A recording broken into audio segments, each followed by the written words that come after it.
Columbia Police Department is making changes to a rule it made back in September to protect officers on duty. Good evening, I'm Samantha Coomer. And I'm Michael Lindquist. The Columbia Police Department is getting rid of a rule that mandated 2 officers per patrol vehicle. In September, CPD announced that 2 patrol officers per patrol car will be on patrol to ensure officer safety. This week, CPD announced that 2 officers are no longer needed except in certain circumstances.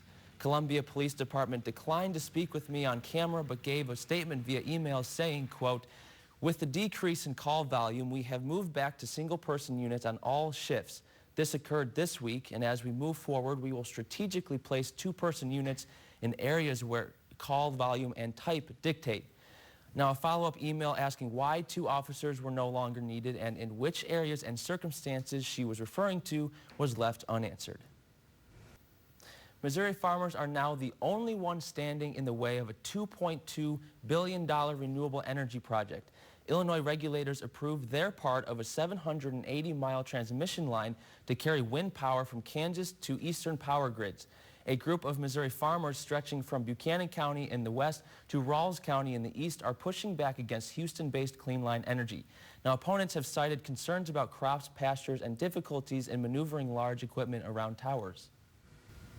Every year, an anonymous private donor becomes the ultimate Secret Santa by handing out tens of thousands in cash to total strangers. And last night he came to Missouri to give back to a community still healing and rebuilding since the death of Michael Brown. Amy Hawley from our affiliate KSHB in Kansas City has tonight's Season of Kindness story. Our mission today is to go into Ferguson and commit random acts of kindness. Amy Hawley for NBC News, Ferguson, Missouri. What a nice story. This year's private donor says he hopes his generosity can help a town that made so many negative headlines find its harmony. Some runners got the chance to not only enjoy the warm weather this morning, but to also help do some good. Today marked the 15th year of the Jingle Bell Run and Walk, which raises money to help find a cure for arthritis. Over 600 participants tied bells to their shoes and wore fun holiday costumes to show their support. Gracie Diggs was diagnosed with arthritis at the age of 4, but raised money every year since 2012 to help find a cure. She says this run has given her confidence again. I was like not believing in myself. My mom went on a website and said that she found a Jingle Bell Run, and I said I would do it.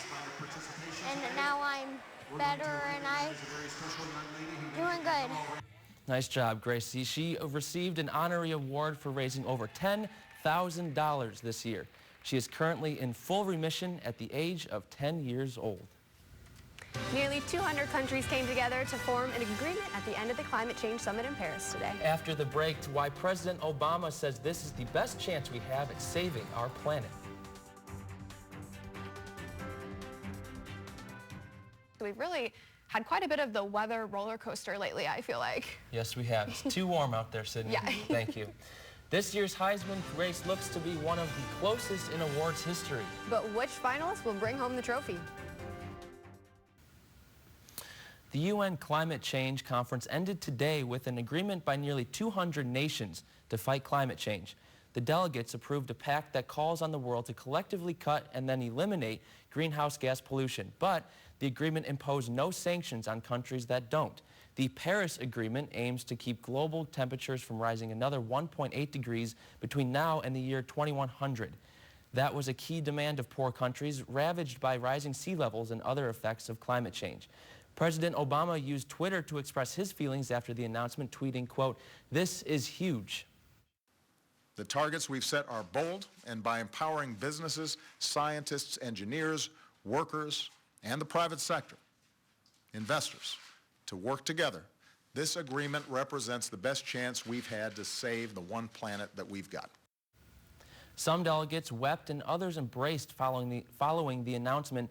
In the pact, the countries commit to limiting the amount of greenhouse gases emitted by human activity to the same levels that trees, soil, and oceans can absorb naturally, beginning at some point between 2050 and 2100.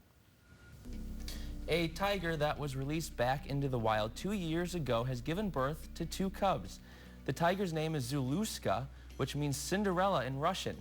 She is an Amur tiger. Seeing the cubs was a first for Russian conservationists since there are only about 500 of these tigers left in the world. Wow, look at her go. Now here's a look at what's coming up tonight at KOMU-8 News at 10. The Missouri State Capitol is having a ball today, holding its first ever holiday charity ball. And we'll bring you more reactions from today's historic global climate agreement. Sydney? And rain will move on in later on this evening. We'll start to cool on down later on this week, though. Are we sure Christmas is in 2 weeks? I know, it's crazy. It feels like spring. How much longer can this last? Right? It's crazy. We were about 30 degrees above average at one point today. That is mind-blowing. Yes. Well, that is our time for now. Thank you so much for joining us. Have a good night.